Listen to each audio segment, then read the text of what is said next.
So Deadlock's been out in the public eye for about 6 weeks now, and there's been a lot of discussion about the viability of certain heroes. Some are pretty much omnipresent every game, while others kind of struggle to make a name for themselves. But there's one hero that, depending on who you ask, you'll get a vastly different answer on how good they actually are. And I'm of course talking about Paradox. Top tiers and sweats will usually say that she's good, if not one of the best heroes in the game. Yet, random pub players will say that they've never seen a Paradox pop off in their lives. For real, I don't know how many Paradoxes you guys have run into that went 0-5 or something with bottom souls in the game, but anecdotally, I've seen way too many. Is she good? Is she garbage? The real paradox in this situation is that neither assessment is entirely wrong. Paradox is an incredibly difficult character and can either be a very useful addition to a team or a useless one, depending entirely on the skill of the person piloting her. And before we get into why, please note that this game is still in alpha and many of the things I'm about to talk about are subject to change. Now let's get right into who Paradox is. In terms of backstory, we don't really know much about this Paradox, and I say this because Paradox isn't just an individual. Paradox is actually the name of an organization of thieves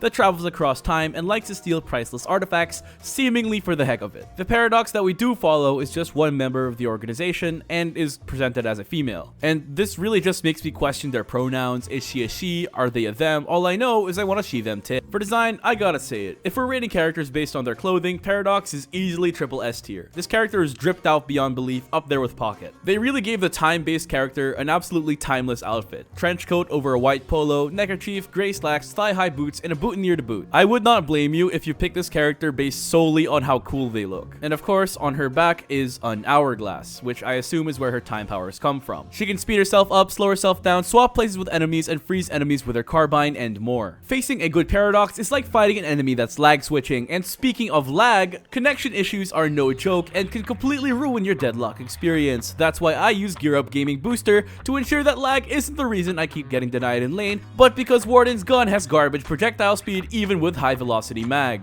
What GearUP Gaming Booster does is that it automatically detects the best Deadlock subserver for your system and ensures that you're getting a stable connection when you launch and play the game. That's why GearUP gives me better ping and less lag spikes on average during my Deadlock sessions. Now, there are a lot of factors that go into your connection, including your geographical location and your internet speed, but GearUP will ensure that you'll experience as little lag as possible for your system. And I wouldn't be talking about a product that doesn't work for me. GearUP helped me go from 29 to 30 ping down to a stable 19 without any ping spikes. With GearUP, my games feel much more responsive and overall better to play. If you want to give GearUP a shot, check out the links in the description and pinned comment for a free trial. With Deadlock still being in alpha, they might not have as many servers, and if you live far away from one, you could experience serious network issues that ruin your gaming experience and lower your ever so valuable rank and KDA. So equip yourself with GearUP Gaming Booster to tackle high latency, packet loss, and cross-region play issues. Check out the links in the description and enjoy a seamless and optimized gaming experience. And thanks to GearUP for sponsoring this video. Anyway, let's move on to what really makes Paradox so polarizing. Her kit. One thing I didn't realize I haven't talked much about in the previous 2 episodes in the series is the character's gun, and I'm gonna do that now. In the case of Paradox, it actually does feel pretty good to use, or at least I think so. It's a burst fire gun with a pretty hefty 5-round burst. However, compared to the other burst fire weapons, namely 7 and Lash, her damage per bullet is relatively low, and within the roster, her bullet velocity is on the lower end of the spectrum. And unlike those two, you kinda do need to build around her gun if you want to be able to output damage reliably. That's because her abilities don't necessarily provide reliable damage on their own, unlike 7, and her best ability scales off of your gun damage. Now, like many of you, I've been watching a lot of Mikhail's, who is the best Paradox in the world and debatably the best Deadlock player in the world right now. One thing that he does to alleviate Paradox's lackluster damage output is to compensate it with good aim. He always buys Headshot Booster and goes for headshots with his gun, and doing so takes Paradox's normally lackluster damage output and makes it at least somewhat respectable. I mean, if you get 5 times headshots in a single burst, that'll scare anyone. Moving on to her kit, her Pulse Grenade is her first ability, and it immediately separates itself from the other grenades in the game.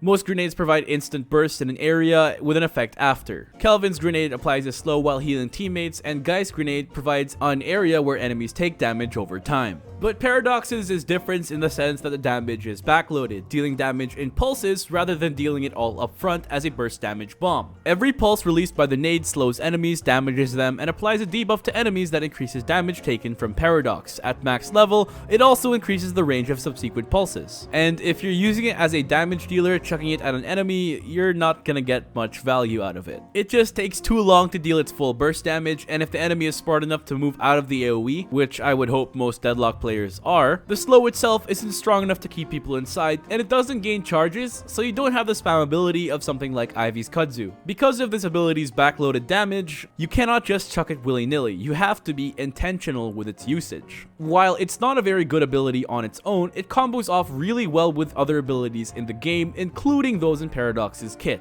which we'll get to later. And if you manage to get a parry off, you'll be happy to have this off cooldown. As implied, the best use case is to combo it with something else, specifically a CC tool. In the lane, that means things like McGinnis's Wall and Vindicta's Latch, and later on things like Wraith Salt and Bow and Krill's combo. And if items are in the mix, slowing Hex is pretty good too. On its own, it's pretty lackluster, but using it when coordinated, it can be devastating. And at the very least, it helps her clear waves. Her second ability is one of the most underutilized and misunderstood abilities in the game, which is her Time Wall.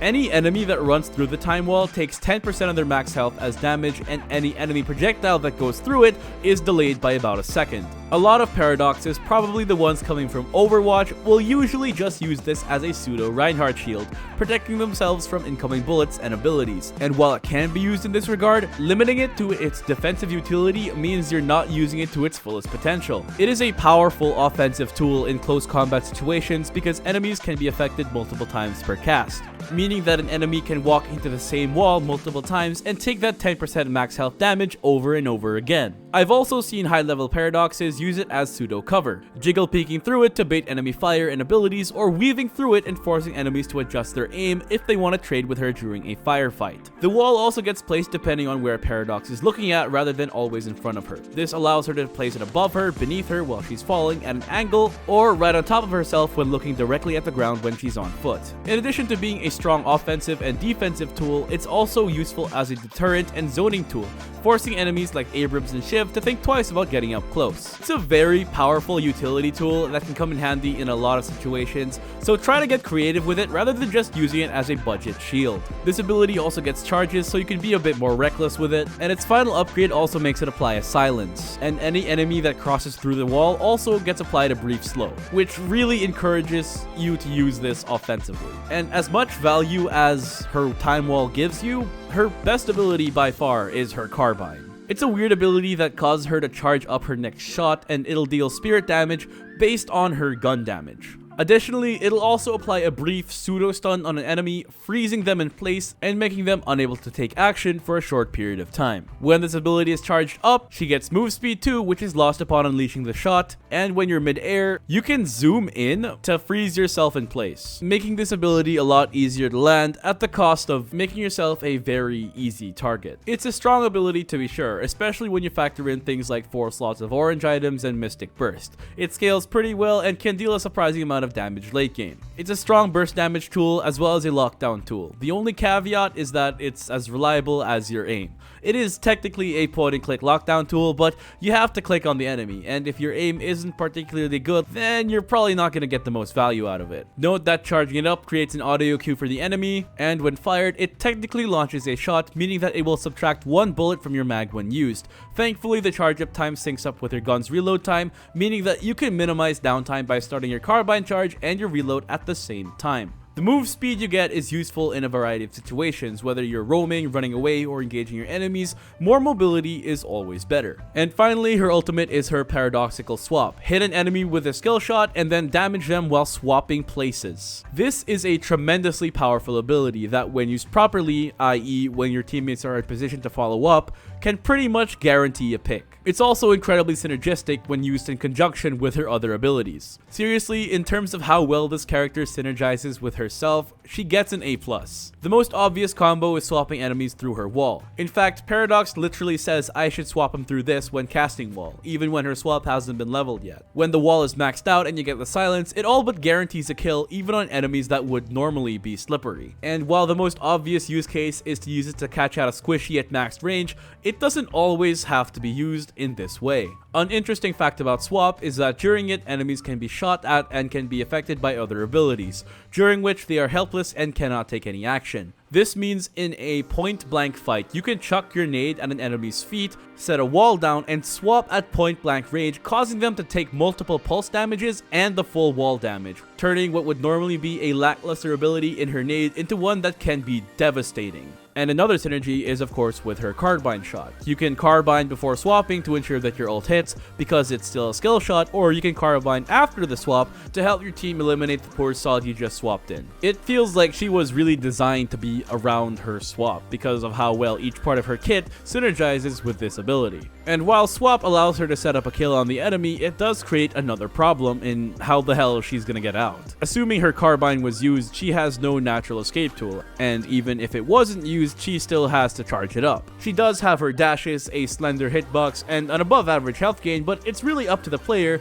how they're supposed to get out from the situation that they swapped themselves into. And now that we've looked at her kit, it's pretty easy to tell what makes this hero so polarizing, and it's the fact that she requires a lot of individual skill to execute properly. I think there are two main kinds of skill when it comes to hero-based games like Deadlock. There's fundamental skill, which covers your general mechanics, game sense, game knowledge, and how well you coordinate with your team. Pretty much every hero in the game requires a decent level of fundamental skill to be used effectively, because you need to win your lane, know when and where to farm, and all of that. And while every hero requires fundamental skill to an extent, certain heroes perform better when you improve your base mechanics. For example, if you hit the aim labs and really take the time to train your tracking, you will get better in general, but you will see better results when using aim-intensive heroes like Vindicta or Wraith. And then there's hero-specific skill, which governs how well you know the limits of your character. It's knowing what they're capable of, their item and skill tier timings, knowing how to adjust your build for the current game, and generally understanding how your hero works and plays. And while every hero benefits from familiarity, there are ones that you just have to have a strong feel of to play the character well. The best example of this is probably Viscous. If you're playing around his ball form and building your skills and items around that, he has the most unique playstyle in the game because he can cause a ton of chaos in a teamfight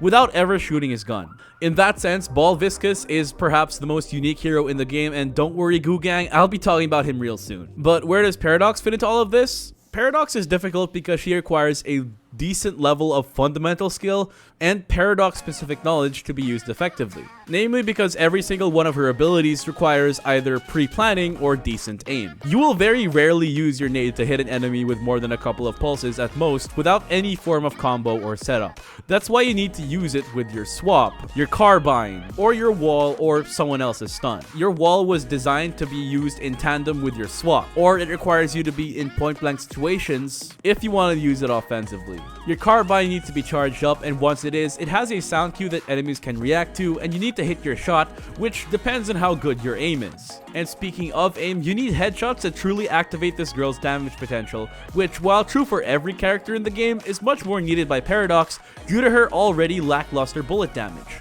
And finally, your swap requires coordination with your team, can potentially result in your own death if you're not able to get away, and you need to ensure you hit your desired target instead of someone like a Pocket with his ult ready or the Fed Haze, on top of being a skill shot. Besides maybe the carbine, none of these abilities are what I would call easy to use. And that's why I would say Paradox is also difficult to be effective with because her kit lacks intrinsic value, or guaranteed value. This means they bring something to the team comp in a way that's straightforward and easily replicable. Now, a lot of heroes have guaranteed value, specifically the ones with the great for new players green checkmark. For example, Dynamo brings a lot of guaranteed value because his heal helps in lane, he has an AoE knockup that's fairly easy to land, a save, and has one of the best teamfight ults in the game. Wraith has guaranteed value because she has a team-wide attack speed buff and a more or less guaranteed stun. By having guaranteed value in their kits, these characters have a lower skill floor, meaning they're still useful even if the player piloting them isn't particularly skilled. And when you look at Paradox, I would argue that she has very little guaranteed value inside of her kit because each one of her abilities either has a prerequisite or necessitates a skill shot.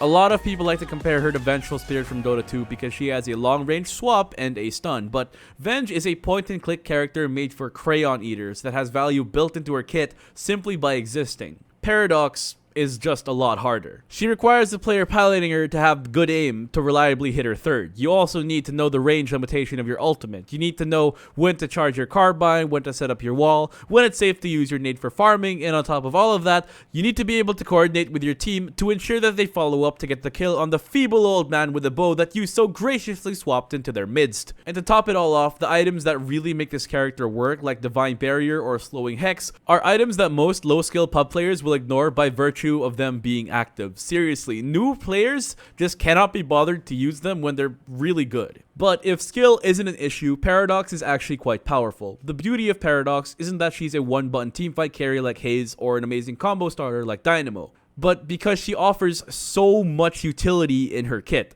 Think about it. In her kit, she has a slow, pick potential, AoE damage, lockdown, max % health damage, scaling damage, and a silence all built in. When you put it all together, it makes sense that this character is difficult to execute because she does so much. She offers all kinds of utility and good enough damage that, assuming that the person piloting her is good, she's pretty much always a good pick. She doesn't do anything particularly well, but she's a Swiss Army knife character that's bound to combo well with somebody on the team or check off multiple boxes in a team comp. And if you're coming from Dota, this kind of hero design is something that Ice Frog is known for. In fact, her kit covers so much ground that you can make the case that she's one of the best characters in the game because of how much she offers. All in all, Paradox as a character takes a lot of work to use even at a decent level. Her demanding skill floor makes it difficult for her to provide value to the team if the player piloting her doesn't know what they're doing, but if they do, Paradox becomes a much welcome addition to any team comp because of how much she offers. And if you play Paradox, you deserve a badge of honor. This character is not easy to play at a high level at all, but is undeniably effective